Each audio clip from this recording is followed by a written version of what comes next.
let's ask the Super Bowl 50 champion, Derek Wolfe, what he thinks about what he saw out there today, including the play of PJ Locke and this entire Denver defense. Derek, I think it's safe to say that we are all eating our words after the pregame show, after this entire week of coverage. Broncos come up with a huge win over the Chiefs. Just what's your initial reaction here? Can you guys hear me? Yeah. Am I good? All right. Sorry, I can't hear myself in my headphones for some reason. But anyways, it's exactly what we said, Todd. What did we say? They gotta make more big plays than the Kansas City Chiefs do. And T Swift didn't show up, so Travis didn't play great. Yep.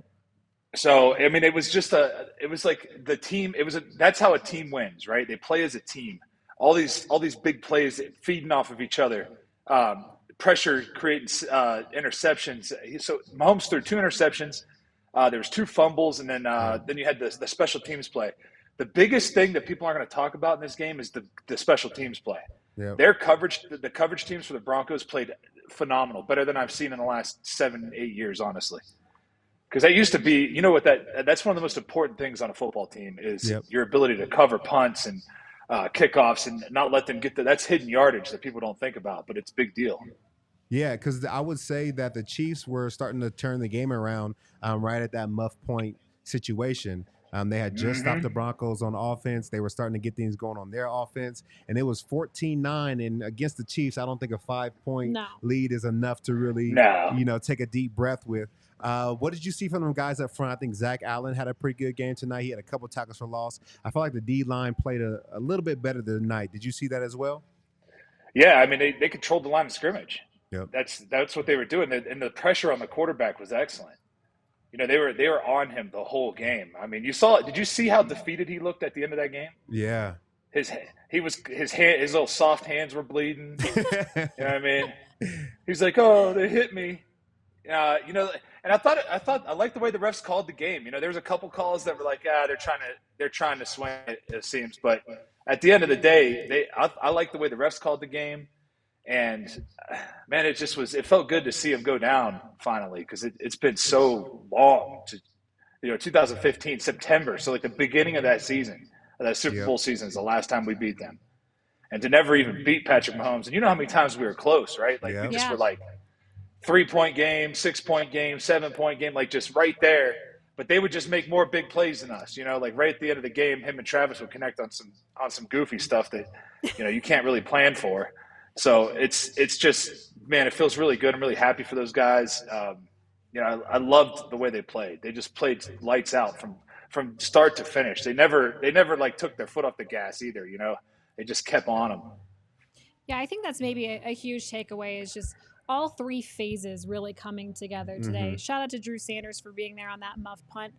But even early on in the game, I mean, we saw how special teams can influence things. And, you force a 3 and out.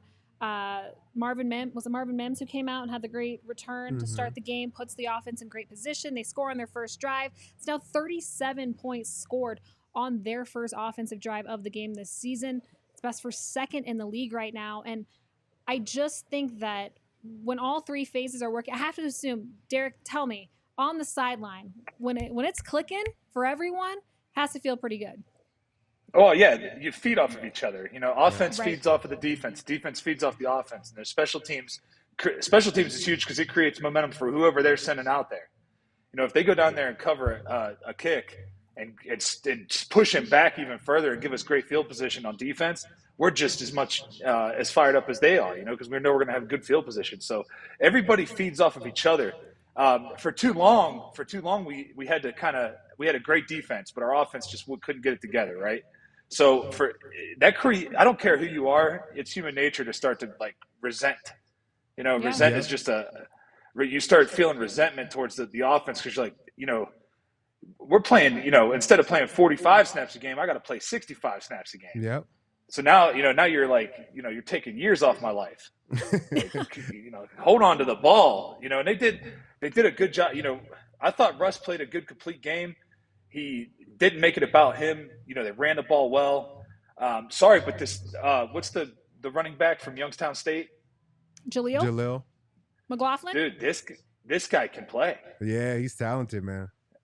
they have a great. I love their backfield right now, and their offensive line's playing good football. Yep. That's a great. They had 5 sacks, or 5 or 6 sacks the Chiefs did, but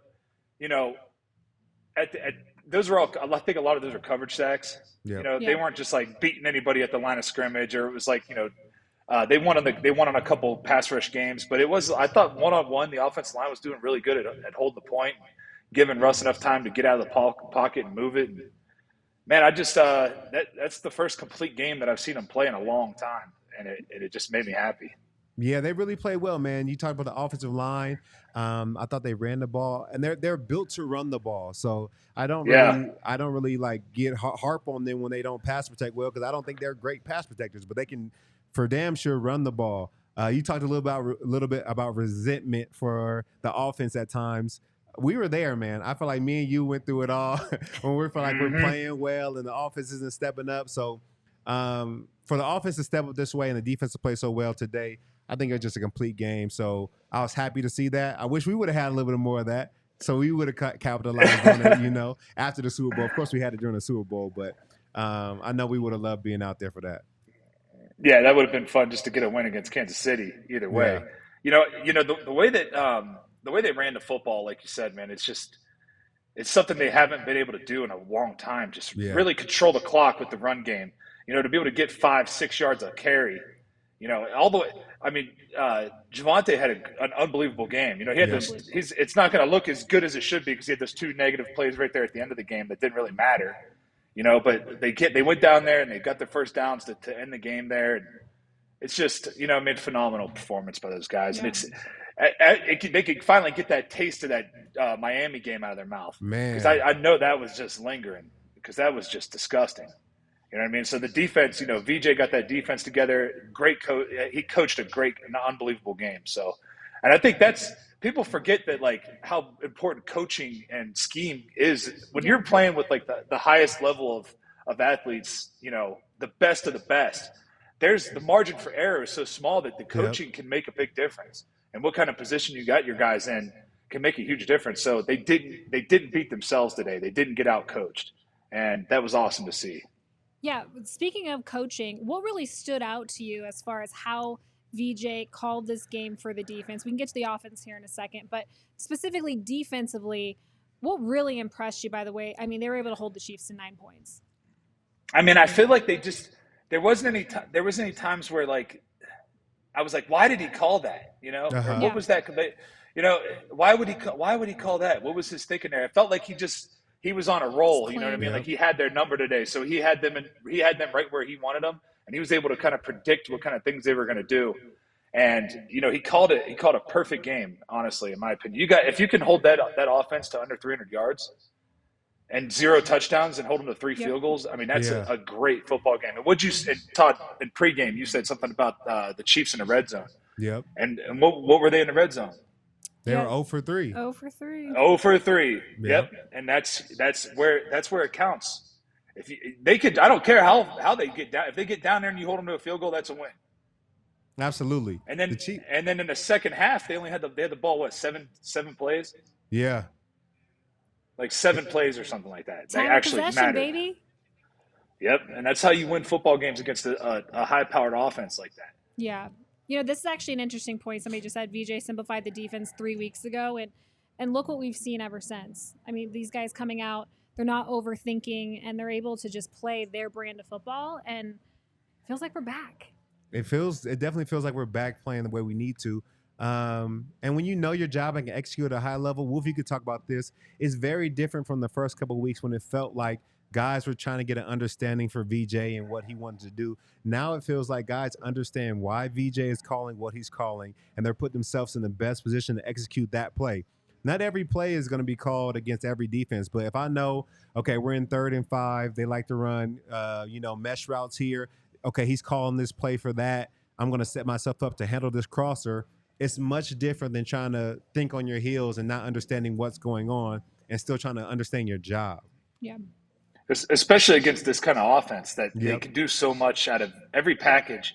They can run the same kind of plays out of 11 and 12 personnel Most teams can't do that. You know what I mean? Like, you know what you're going to get. Yep. Like, at the beginning of the week, especially when you play against a team so many times and coach against the coach so many times, you know what kind of plays they're going to run in certain situations and down and distances. So it opens it up for there's a huge question mark there. So if you simplify the defense and it's just do your job, here's your job. All right. Whatever happens, you got to make sure you stop whatever comes in this gap, right? You got the B gap, you got the C gap, and you got this guy if he comes to the flat. It's just like everybody does their job and good things are going to happen. And that's what I saw today. I saw everybody doing their job and then some. Yeah, for sure. Hey, really quick, we got to get to a couple shout outs to some of our really great friends and sponsors. Derek, if you'd like to stay on, we'd love to have you. Totally understand if you want to jump off while we rip through some of this stuff. But I know you can't see the chat real quick, but everybody's showing you a lot of love, man. So much They're love. loving having you I appreciate on, it, guys. So I appreciate you coming through, man, once again. Yeah. We had them on the pre and the post game show. That's 2 shows in one day. Man, shout out to Wolf, man. We appreciate you, man. We've never had 2 call-ins from the same person on the same day. We so we appreciate you, Derek. No doubt. I enjoyed it. Shout out to you. And of course, our friends over from Hero Bread. These are the greatest people. They have such a great product. I don't know if you guys have looked into this at all, but this bread is something that you've never had before. The taste and texture, it's soft and fluffy. It's delicious. And it's something that is really nutritional as well. You guys, this stuff has high fiber and or ultra low net carbs or 0 sugar. So if you're really trying to keep that blood sugar from spiking, even though I'm sure it spiked here today while I was sitting here watching this game. This has been incredible. Be sure to check out Hero Bread. This is their stuff is unbelievable. Right now, Hero Bread is offering the DNVR family 10% off their first order. Just go to hero.co and use our code DNVR to save on Hero Bread today. That's HERO.co and save 10%.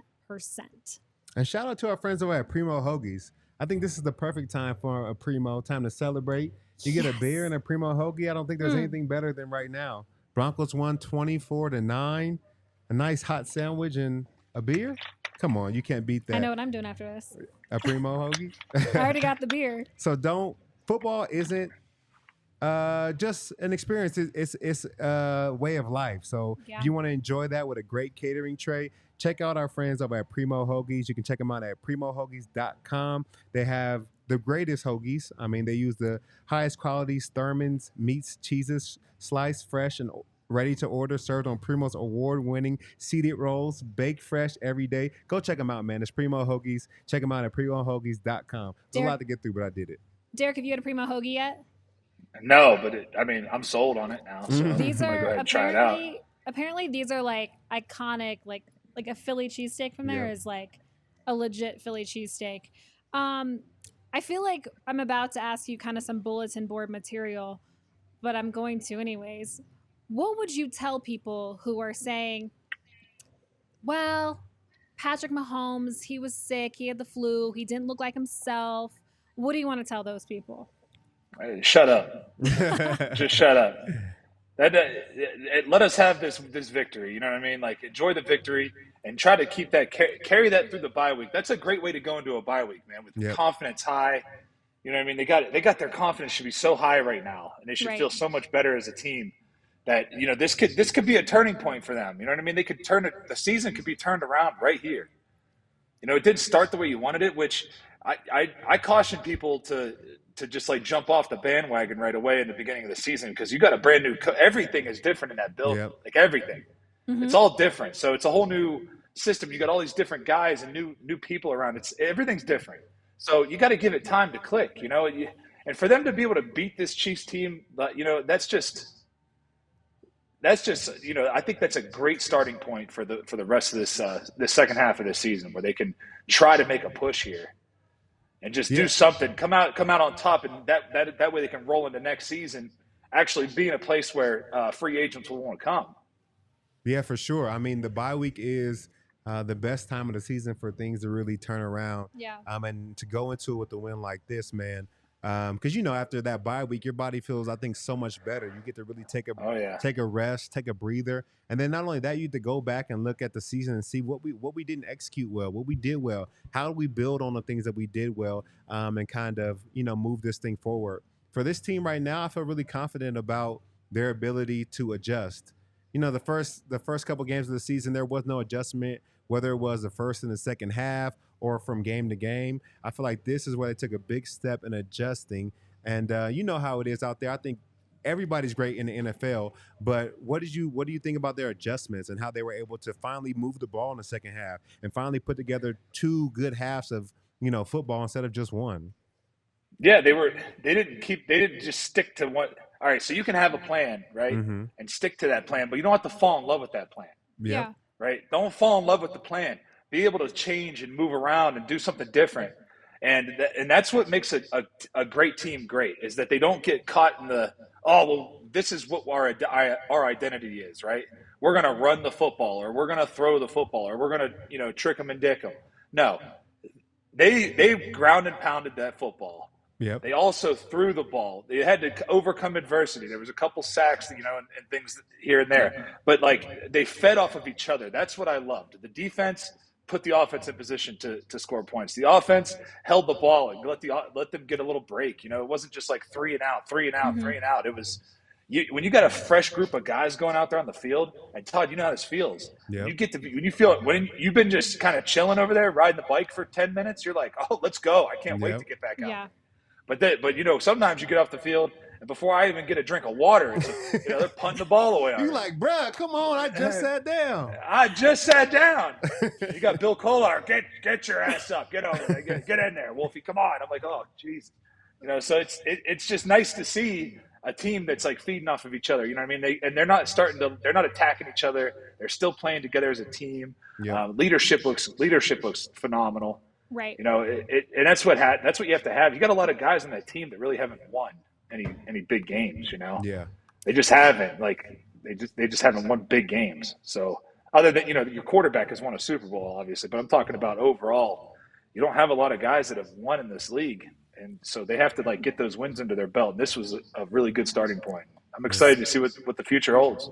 Yeah. Yep. Speaking of leadership, I think one guy whose name's been tossed out there, somebody who might be someone that they might trade here at the deadline, is Courtland Sutton.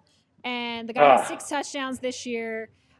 He is by far Russell Wilson's favorite target in the red zone. And his leadership, I think, is something that absolutely cannot be replaced. So when you're throwing out names as, if the Broncos are sellers, who are they selling? I feel like we need to take Courtland Sutton's name right on out of that conversation. Take it off the list. Listen, if there's a guy that it's Jerry Jeudy. You have Mims that is like that. He's literally like that guy. Yeah. Yep. You have Mims, who is that guy. And this is nothing against Jerry Jeudy. I like the guy. Mm-hmm. I think he's a good human. He's a good football player. I just talking to some veteran guys around the league, they think that his route running, he does too much stuff. And they made a good point about people are shocked by that he's not having this crazy success in the league. But look at what kind of team he was on in Alabama. Yeah. He had 3 first-round quarterbacks on the roster. Yeah. He had a future Heisman receiver on the roster. He had Jalen Waddle on the roster. Dude, you got you had a Super Bowl team, all-pro football team in college. Yeah. Of course he's going to be able to get open. It's college. They can't cover him. And it's just that it seems that some of his route running he's doing doing too much in the route running. There's not enough time for that, Yeah. In Alabama, you got a first round offensive line all the way across the board, dang near. So of course there's going to be time for these quarterbacks, but in the NFL, man, it's not like that. You get 2 to 3 seconds, and that's it. And they're coming. So, I think Jerry Jeudy, as good as he is and can be, I think that's where the trade needs to happen because Courtland he's just playing lights out, man. He made great play. That catch he made today. Yeah. Yeah. Over who was that over? So I can't think of the guy's name. Was it Snead? Yeah. Yep. Yeah. That was prime Courtland Sutton. That's what he was brought here to do, was that stuff, right? And he looks healthy. He looks confident. He's a vocal leader. He leads by example. He's a hard worker. That's the kind of guy you want on your team. He's RIP DT, but that's how DT was. DT, you knew he was going to make big plays in big situations. And he didn't talk a lot, but when he did talk, everybody listened. Yeah, So for sure. Is there a chance like it just takes that long to come back from an ACL injury like Cortland had? It does take some time. He's a big guy. He's a they're big finally guy. utilizing him too. Yeah. They're finally utilizing him the way that they should be, right, Derek? Yeah, he's big. People don't realize how big he is, right? So he's a big guy. So when you're dealing with like your tendons and ligaments and stuff, it takes a long time to just develop the confidence, like the mental confidence, Yep. to use that to explode off of it, and to like, because every time you leave your feet, you're thinking about landing instead of like just catching the football. Yep. And you see that he's not thinking like that anymore. He's not thinking about that when he comes out of his breaks or when he's driving a go route. Like he doesn't look like he's hindered at all. He looks 100% healthy, and he looks phenomenal. He looks like he's on his way to another Pro Bowl season. And that touchdown he had last week against the Packers too. Like I feel like he's making these crazy catches that in my head I'm like, there's no way he's going to come up with this. And then you remember, you're like, it's Cortland Sutton. A 50-50 ball is not a 50-50 ball. It's a 90-10 ball, and he's going to come down with it. When you give him the times. opportunity, I think he has made the most of it the entire season. He's been able to put together those type of plays. And last question before we let you go. With where the Broncos are sitting now after this win in Kansas City, there's been all this talk about, killing the whole thing, blowing it up, trying to get Caleb Williams. I know right now we have the 4th pick in the next draft. What would your game plan be? Do we sell that pick off and, try to get more picks? Do we go get Marvin Harrison Jr.? Do we try to get Caleb Williams? What is the Broncos game plan that you feel like should be moving forward? I'm not sold on that kid, man. I'm just not. Listen, I'm not either, so I feel you on that. If he's so good, why are they like barely ranked? Yeah. Like why did they he's win at by USC, 2 bro. yesterday? Like he's at USC. I don't know, man. They put all this hype on these kids, and then like I'm just not sold on him. Yeah. I'm not. I'm just not sold on him. So I don't think it. I mean, here's the thing. Like, Russ looked good today? Yeah. He didn't do. He had that one little fumble that was, but it's cold out. I get it. I mean, he's got glove on and stuff like that. Sometimes the ball jars loose, but at the end of the day, like he looks way better than last year. Yes. Yep. Right? He looks way better than last year. He looks like he's comfortable. So I think we stick it out with Russ for a couple more years. Like, you might as well let him play out his contract, at least, the meat of it here. Yeah. Because all you're going to do is lose money and lose cap space, to get rid of him. So I think you draft a guy with that number 4 pick. There could be somebody there that you could draft a quarterback and let him develop for a couple. That is the secret sauce. Mm-hmm. Throwing a rookie quarterback in there rarely works. In his first season, never. Even Peyton Manning has struggled. Yep. His rookie season, like how many quarterbacks you see just struggle their first season, but then you got guys like Aaron Rodgers who got this, kind of sit behind Brett Favre and develop. So why not draft a guy with that 4th pick, let him develop? Like there's got to be somebody. Yeah. So I think that's the move. No matter what, you need to sit somebody behind Russ for at least a season, right? Mm-hmm. I think it's so. like the smartest thing that you can do, especially with a guy like Sean Payton in the building. I mean, you have an offensive genius. You might as well let him sit there, take beautiful notes, as Russ said that Cortland Sutton does this week. But have him take beautiful notes and get up to speed, because I mean, the NFL is not college football. Mm-hmm. Just saying. It's not. Just a thought. It's the truth. All right, Derek, thank you so much for joining us. We appreciate it. We have a lot of people in the comments saying that you should join the regular shows. So we'll we got to have Zach. you on, man. Yeah. Anytime you get a break from your podcast, shout out your podcast real quick. Let everybody know what you've been doing. Yeah, it's the so I got the podcast and the YouTube channel. It's the Wolf Untamed podcast on Spotify right now. It's actually on all platforms, but I push it through Spotify mostly, and then on YouTube it's also called Wolf Untamed, and it's just like all of I do cool work. I had like Bo Nickel, who's a UFC fighter. I had him come do a workout with me, doing stuff like that, and hunting, and just kind of all the stuff I do in my life is just starting to kind of give people an inside look at what that looks like. So it's been a lot of fun, and I'm gonna start doing a show here with a friend of mine, Kevin McNamara. He's a comedian, so we're gonna do a live show once a week, and we're gonna call it Meat and Potato. I'm meat, he's potato. And it'll be, just a segment show talking sports and talking current events and stuff like that. So stay tuned for that. And yeah, just check it out, guys. And that's let me know once a what you week, think. right? So you can come on here the other 4 days of the week. Yeah, hey, for the right price, you know what I mean? It's just exactly. You hook me up with some of them Primo's hoagies. Oh, we can figure that Might be able out. to make it happen.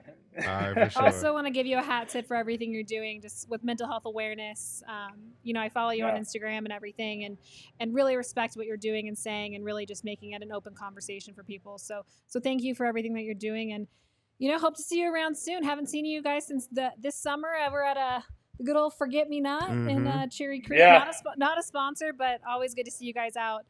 Tell your wife we said hello, and tell the girls we said hi to. Love you, bro. Will do. Yep, love you too, bro. Thanks, Derek.